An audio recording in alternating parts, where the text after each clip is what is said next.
Bonjour, bienvenue sur Sudo Canard. Et oui, j'ai encore ma voix d'outre-tombe, mais comme vous en doutez peut-être, je tourne plusieurs vidéos à la suite. Si vous voyez des deux vidéos à 2 jours d'intervalle, il se peut qu'en fait je les ai tournées à 10 minutes d'intervalle, ce qui peut expliquer que ma voix semble ne pas aller mieux. Et comme je m'absente quelques jours pour les fêtes, eh bien, je préfère tourner un certain nombre de vidéos à l'avance. Donc cette fois, toujours avec les problèmes engendrés par l'appli Enjoy Sudoku, on va regarder la difficulté qui s'appelle Difficult. Et on va voir donc ce que ça donne. Alors, je commence, je vois ce 6 et ce 6. Donc il y a un 6 par là, mais j'ai déjà un 6 à cet endroit. Donc le seul endroit où on peut mettre le 6 dans ce bloc, c'est cette case. Ensuite, où est-ce qu'on peut s'intéresser? Je regarde. Ah, le 7, non. Le 5 ici, non plus. Voyons. Le 4 non plus. Bon. Alors, bon, on va regarder un petit peu les candidats qui manquent. Là-dedans, il me manque 3, 4, 5 et 9 dans le bloc. Ici, j'ai déjà un 3 et 4 dans la colonne. J'ai un 4 ici, donc ça, c'est parmi 3, 5, 9. J'ai un 9 ici dans cette colonne, c'est parmi 3, 4 et 5. J'ai l'impression de pouvoir faire mieux dans l'immédiat. Est-ce qu'on va regarder? Tiens, c'est marrant, dans cette colonne, il y a 2, 4, 6, 8, donc il me manque exactement les chiffres impairs. Sur cette ligne, j'ai 1 et 7, donc il reste 3, 5, 9. Là, il me reste 4 candidats. Ici, il me reste 3, 7 et 9. Ici, il me reste 1, 3 et 7. Donc, en fait, dans ce bloc, il me manque 1, 3, 6, 7. Et avec ce 3 et ce 6, là, il me manque seulement 1 et 7. Ici, 1, 6 et 7. Ici, j'ai encore les 4 candidats, c'est pas très intéressant. Ah, je remarque quelque chose avec ce 2 et ce 2 et ce 2. J'élimine 2 de toutes ces positions. Donc, dans ce bloc, je suis obligé de placer ce 2 ici. Maintenant, ce 2 rebondit horizontalement avec ce 2 et avec ce 2 pour placer un 2 ici. Celui-ci et celui-là, à leur tour, éliminent toutes ces cases. Ce 2 élimine cette case. Et je vais pouvoir placer un 2 ici. J'aurais peut-être dû commencer par ce genre de considération avant de me lancer dans des notations de candidats à outrance. Mais bon, on ne se refait pas. J'ai l'impression d'avoir beaucoup d'autres chiffres. J'ai pas l'impression d'avoir d'autres chiffres qui permettent de faire ça. Et en réalité, j'ai tort. Il y a aussi le 8 ici. Le 8, avec tous ces 8 qui sont là, j'élimine toutes ces cases et je peux placer un 8 ici. Et avec ce 8 et ce 8, je peux placer un 8 ici. Maintenant, avec ce 8, alors je vais avoir un 8 quelque part par là. Ouais, un 8 quelque part par là, un 8 quelque part par là. J'ai pas l'impression de pouvoir faire mieux avec le 8. Mais c'est quand même pas mal de placer des chiffres.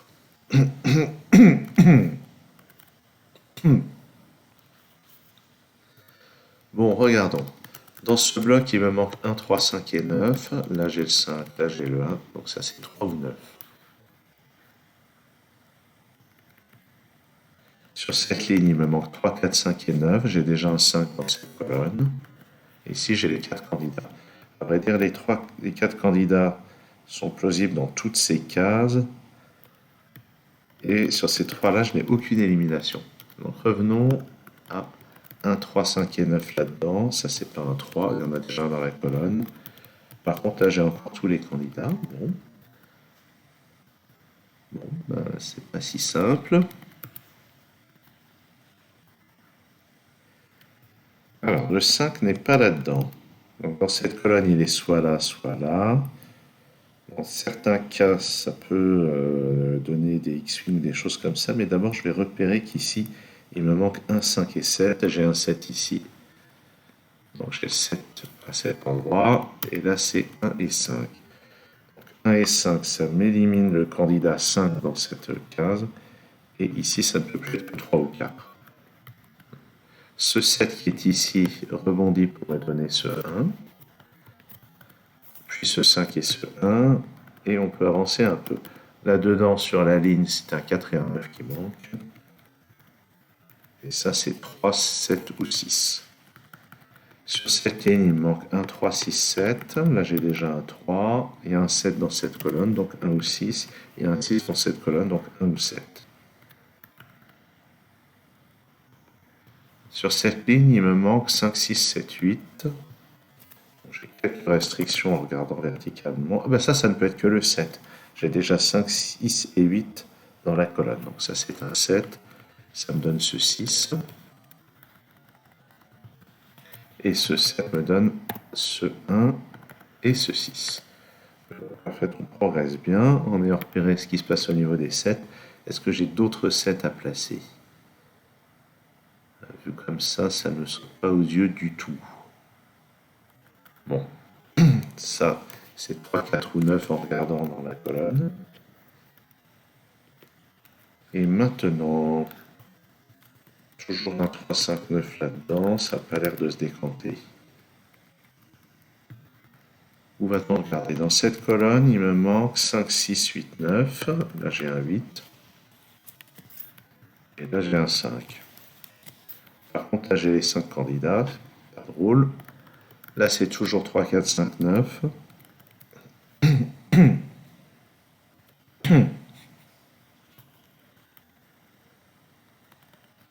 Sur cette ligne, est-ce que j'ai quelque chose d'intéressant? Bien. En fait, c'est sur cette colonne plutôt que je vais remarquer qu'il me manque 3, 4, 5, 6, 7. Donc ça ne peut être que 3, 4 ou 5. Ça, c'est 3, 5 ou 7. Et là, j'ai plus de candidats. J'ai donc un 1 quelque part là-dedans, un 1 quelque part là-dedans. Je ne sais pas quoi en faire. Bon, c'est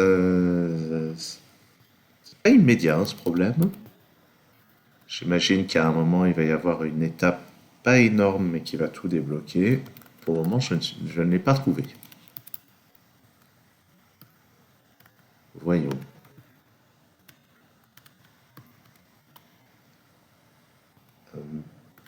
Je suis en train d'envisager quelque chose avec le chiffre 3. Mais normalement, à ce niveau de difficulté, on n'en a pas besoin. Je vais montrer ce que c'est. Hein. C'est que dans cette colonne et dans cette colonne, les 3 sont très restreints. Et je sais que forcément, sur cette ligne, je ne peux pas avoir le 3 à la fois là et là. Donc je vais avoir au moins une de ces cases qui contient le 3, ce qui permet d'éliminer le 3 de cette case et de cette case. Mais je vais essayer de ne pas utiliser ça dans un premier temps, pour voir si j'arrive à m'en sortir sans technique avancée. Donc là-dedans, rappelons-nous qu'il y a un 6 ici ou là. Ce que je vois d'intéressant, c'est qu'avec les 6 qui sont là, j'ai pas de 6 ici. Donc sur cette ligne, le 6 est soit là, soit là. Il y a un 6 ici qui interdit de placer le 6 là, donc je vais avoir un 6 ici ou là. Est-ce que c'est intéressant? Ça n'a pas l'air si intéressant que ça. Sur cette ligne, le 5 est soit là, soit là. J'ai pas l'impression non plus que ça soit super intéressant. Bon, bah, il va falloir que je note plus de candidats. Ça a l'air malheureusement incontournable.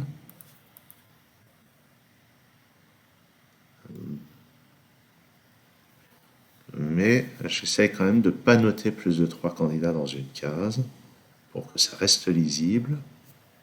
Il faut que je trouve un bon endroit à regarder. Ici, dans cette case, je n'ai que 3 candidats qui sont 6, 8 et 9.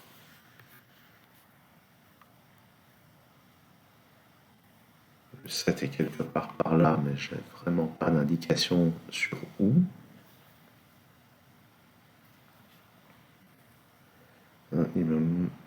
Est-ce que j'ai une restriction sur la place du 4 sur cette ligne? J'ai pas l'impression. Donc c'est pas ça. Cette case, elle n'est pas si restreinte que ça, hein. Il y a 3, 4, 8 et 9 comme candidats. Est-ce que je suis en train de rater quelque chose? Ben, probablement. Mais qu'est-ce que je suis en train de rater? Ici, j'ai 4 candidats, ici aussi. Ici, les 4 candidats, c'est un 3, 5, 7. Hein. Ça interagit très mal avec le reste. C'est un 3, 7, 9, pas un 3, 5, 7. Sur cette colonne, sur cette ligne plutôt. 1, 3, 4, 5, 9. Donc là, c'est 1, 3, 5, 9, 1, 3, 4, 9. Je ne peux rien faire de tout ça. Sur cette ligne, le 1 est là ou là. Est-ce que c'est intéressant en soi? Voilà, pas tellement. Je sais que j'ai un 1 par ici, donc je n'ai pas de 1 par là. Ah, ça, c'est intéressant peut-être. J'ai pas, oui, j'ai pas utilisé ce genre de notation, mais je sais que j'ai un 1 par ici, j'ai un 1 par là. Ce qui fait qu'en fait, là-dedans, on est parmi 3, 4, 7 et 9. C'était ça, ok. Donc je disais, puisque le 1 est par ici, les candidats qui restent par là sont 3, 4, 7 et 9. Et on marque qu'il y a un 7 ici. Donc cette case est parmi 3, 4 et 9. Je pense que c'est ça qu'on est censé trouver. C'est que sur cette ligne, on a un triplé 3, 4 et 9 qui était bien caché. Donc on sait que pour... je vais recommencer ma phrase. Pour remplir ces 3 cases, on a besoin du 3, du 4 et du 9. Donc ces 3 chiffres vont être épuisés par ces 3 cases. Et sur la ligne, il nous reste à placer le 1 et le 6 et le 8. Le 1, le 5, le 6 et le 8. Donc les 4 cases restantes ici sont parmi 1, 5, 6, 8. Donc là, pour le moment, je vais noter les 4 candidats, mais je vais tout de suite faire les simplifications. Ça peut pas être un 5. Ça peut pas être un 1. Et à cause de ce 6 et de ce 8, ça, c'est un 5. Donc, je vais éliminer les 5. Ça peut pas non plus être 6 et 8, donc c'est un 1. Et là, j'ai 6, 8, 9, donc ça place le 5 ici. 3 ou 4, ça c'est 3 ou 4, et là-haut, c'est 3, 4 ou 9. Alors, regardons un petit peu quand même. S'il y a d'autres impacts, ça peut plus être un 1. Et on va voir, peut-être que ça va suffire à vraiment complètement terminer la résolution de la grille. On va voir, dans cette colonne 3, 5, 7, 9, là, il y a un 7. Donc ça, c'est 3, 5, 9. C'est peut-être pas si immédiat, hein, mais en tout cas, ça fait pas mal progresser les choses quand même. Le 5 qui est là n'est plus ici. Et dans cette colonne, je récupère une paire 3 et 7. Donc ça peut plus être un 3. C'est 4 ou 5. Et je rappelle que j'ai encore besoin d'un 6 dans la colonne. Ça, c'est parmi 4, 5, 6. Il y a un 5 ici, je peux l'éliminer. Et puis, sur cette ligne, 1, 3, 7 et 9. Donc ça, c'est 1, 3, 9. Ça, c'est parmi 1, 3, 5, 9. Pour le moment, je n'ai pas d'élimination. Mais je peux repérer que sur cette ligne, le 5 ne peut aller que là. Donc ça, c'est un 4. Oups. Qu'est-ce que j'ai fait? Ça, c'est un 3. Ah, et c'est là que devrait tomber. 3 ici, 4. Là, j'ai 3 et 9. Donc ça, c'est un 7. En bas, ça me donne le 3 et 7. Là où je récupère le 3. Ici, je récupère 6 et 5. Avec le 3 qui est ici, je récupère 9 et 3. Effectivement, je crois que tout va venir dans la foulée. C'est pas la peine que je commande toutes les déductions. 6 ici, 9 là, donc ça c'est un 8. 5, 8. Le 9 ici me donne 4 et 9. Ce 9 me donne le 3. Ici le 9. Ici 1 et 7. Il y a déjà un 7 sur cette ligne. Ça c'est un 1. Ça c'est un 9. Ça c'est un 5. Ça c'est le 1. Là où ici j'avais oublié le 4. Voici venir le 3 et le 4. Voilà. Ok, donc j'ai été un petit peu long. un petit peu long et ça m'apprendra à pas faire les notations Snyder. Ça m'a empêché de repérer que pour les cases qui étaient ici, j'avais non pas 5 candidats envisageables, mais 4. Et ça m'a empêché d'aller repérer le triplet caché dans cette ligne. Bon, j'ai certainement été inefficace dans mon approche, mais l'appellation difficult ne semble pas usurper pour ce problème. C'est assez typique du genre de Sudoku qui, dans un Sudoku Grand Prix, serait autour de 35 ou 40 points, je pense, à cause du triplet vraiment bien caché. Merci d'avoir suivi cette vidéo. À très bientôt sur Sudokanar.